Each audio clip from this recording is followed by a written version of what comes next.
Okay, this is a review on a recent documentary that was released on Netflix called What the Health. This documentary highlights the threat and risk of meat and dairy in the typical American Western diet. There's some controversy around it, obviously, because when you talk about removing meat and dairy, which is like the staple of American food, people get upset because they don't want to feel bad about what they eat. Now, this isn't a movie to make you feel bad.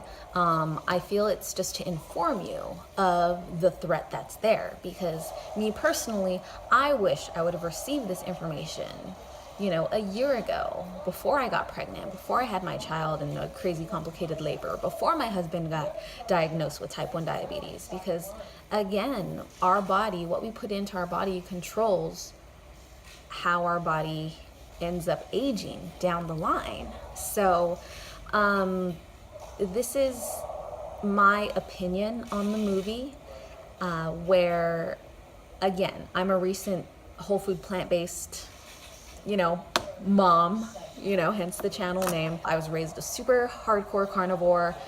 My parents, my dad especially, believed like there needs to be meat in every single meal. Otherwise, it's not a meal. So, I'm not someone who will easily transition to this type of diet unless I had really good reason and facts to back it up.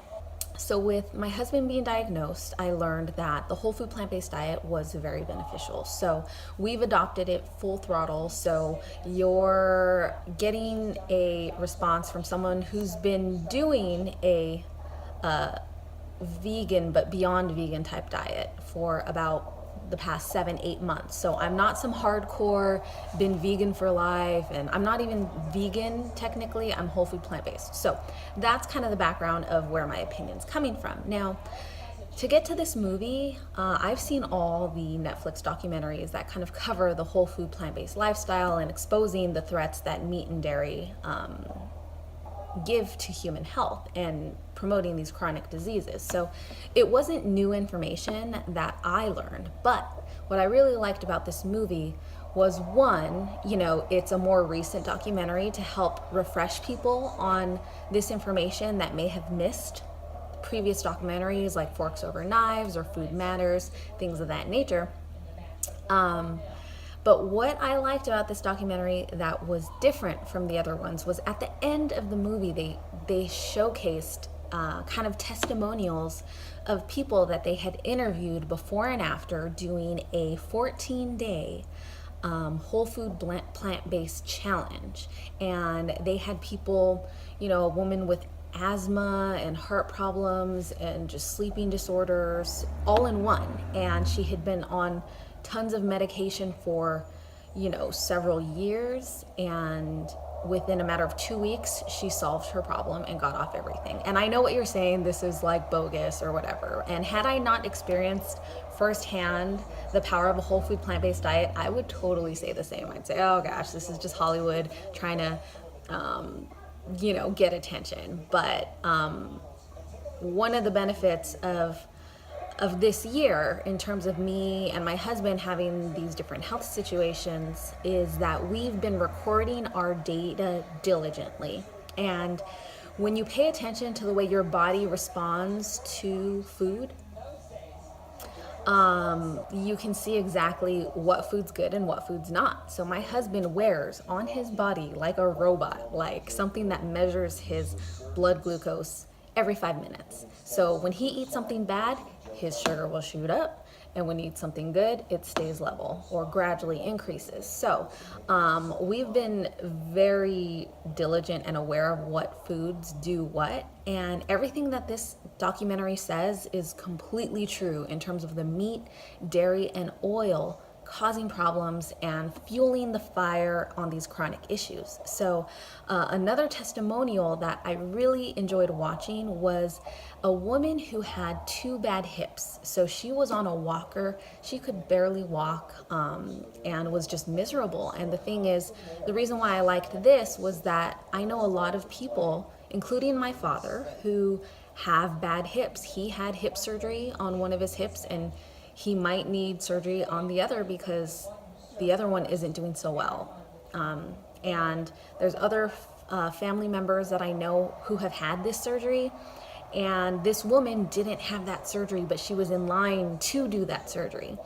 And this was one of those last ditch efforts where she did for 14 days the whole food plant-based diet, and she was off her walker, off her meds, feeling amazing. And I know it sounds crazy, it sounds Hollywood, it sounds made up, but again, I've personally witnessed the powers of whole food plant-based diet that I 100% believe it. And if you have your doubts, all you have to do to get the confirmation of truth is to try it for yourself and take that personal data and know that blood tests don't lie, and your body response will give you everything that you need. So yeah, that's the whole testimonial part I loved.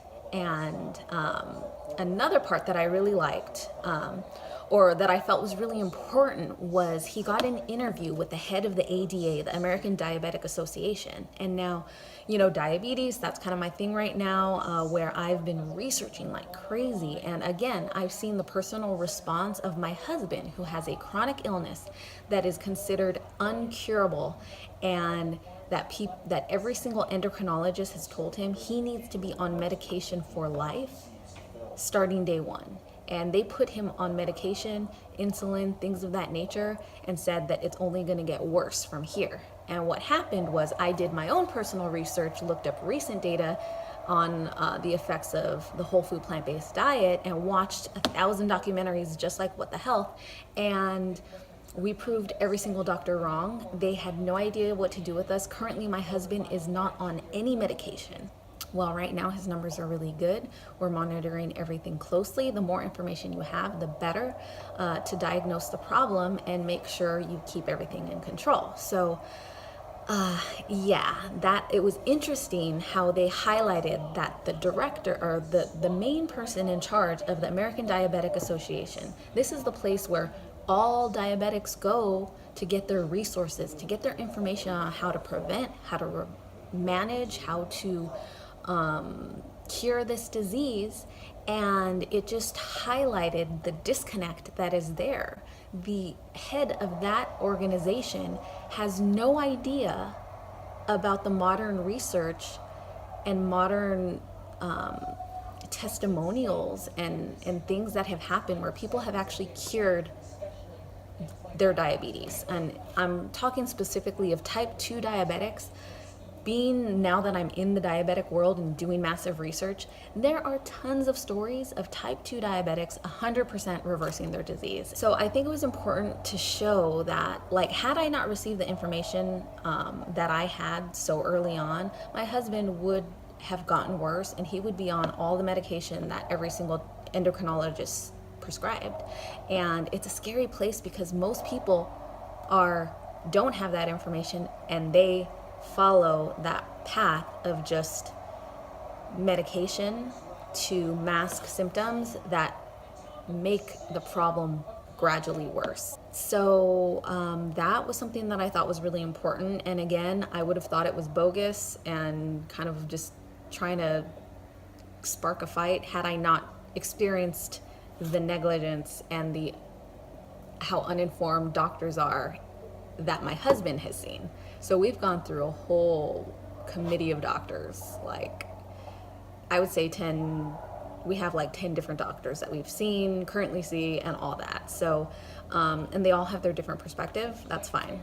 So another cool thing about this documentary was that it did mention type 1 diabetes. Now, again, I mentioned type 1 and type 2 are very different, but most people, they just say diabetes, and they usually mean just type 2 diabetic, because about 80% of diabetics are type 2. So they just talk about the majority, but there's still that smaller percent that has type 1, and type 1 is growing, which is kind of scary. And that's why I'm really being diligent, because it's more of a hereditary thing and it affects children primarily. So my daughter could be at risk if I don't have the right research. And they mentioned a study that I had already come across and read on multiple occasions that there is, again, not conclusive evidence, but based on the limited research they have, there might be a link to type 1 diabetes developing with children who are exposed to cow's milk at a young age. And what I'm trying to figure out, is it just the initial exposure, or is it the quantity of the exposure over a long period of time? Now, with my daughter, I was forced to supplement with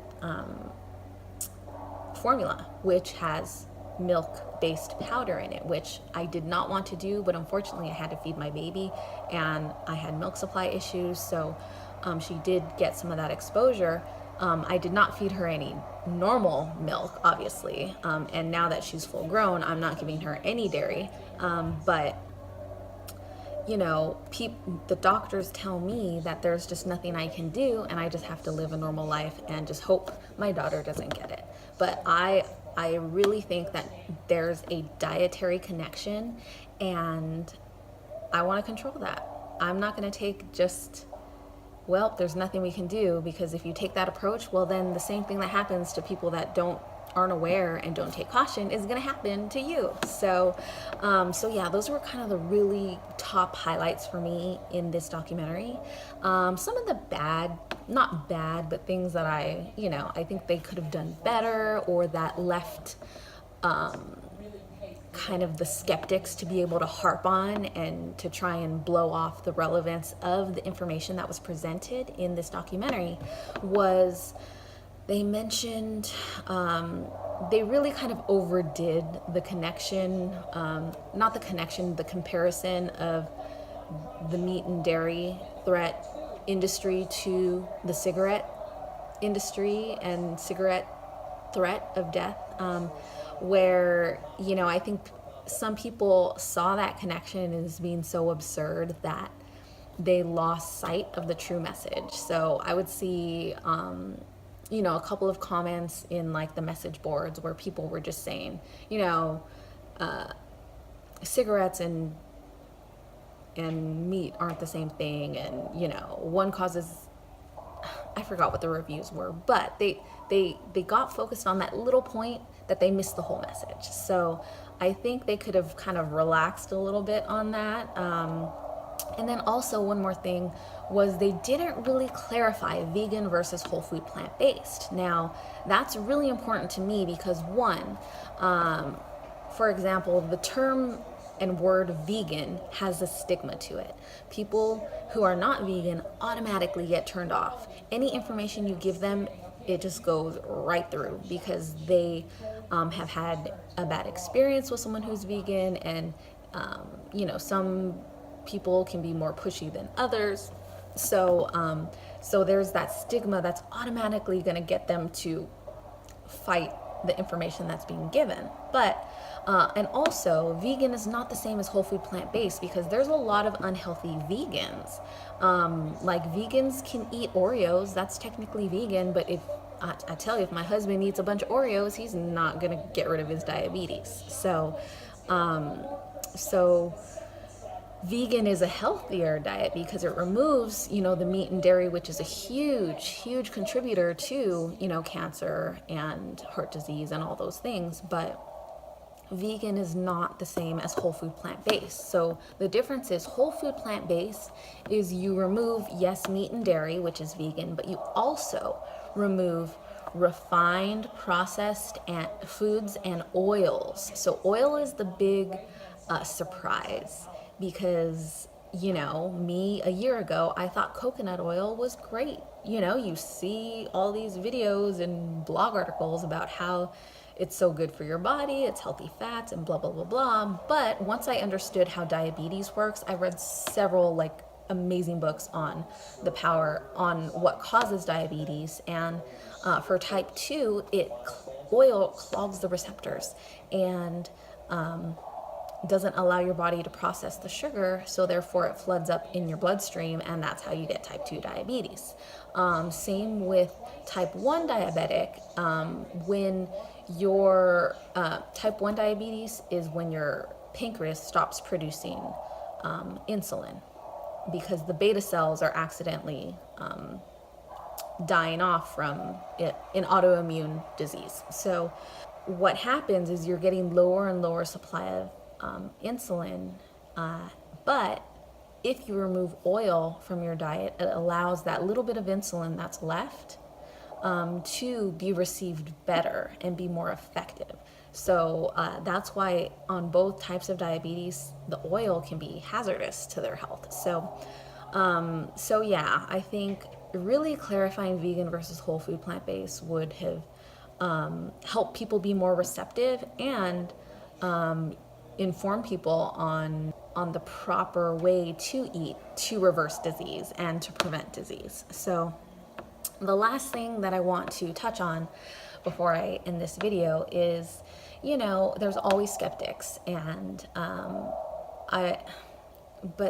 I was a skeptic. I would eat chicken on everything because I thought chicken was healthy. And when I was pregnant, I did low carb, which meant eating a bunch of meat. And guess what happened? I gained 60 pounds and had a traumatic labor that was like over 26 hours and emergency C-section. And it was, a lot because of the weight gain and the excess. There's a lot that goes into that. But once I learned how the body works in response to food, like everything changed. So I was a skeptic, like a lot of people out there, but all you have to do, because that's what it took me to try it for 10 days, see your before and after blood work and see your before and after weight.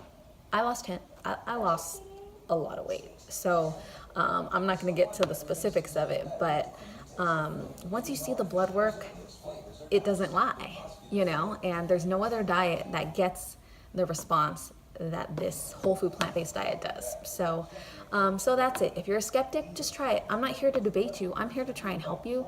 And I don't care, if you continue to eat meat or not, but I just want you to be informed because I feel cheated in that this information wasn't presented to me before. And had it been, it could have prevented a lot of problems, and it could have saved some of my family members that I've lost, So I'm here to get that information out. So for any of you, it's not too late. So that's it. I'll check you on another video soon. Bye.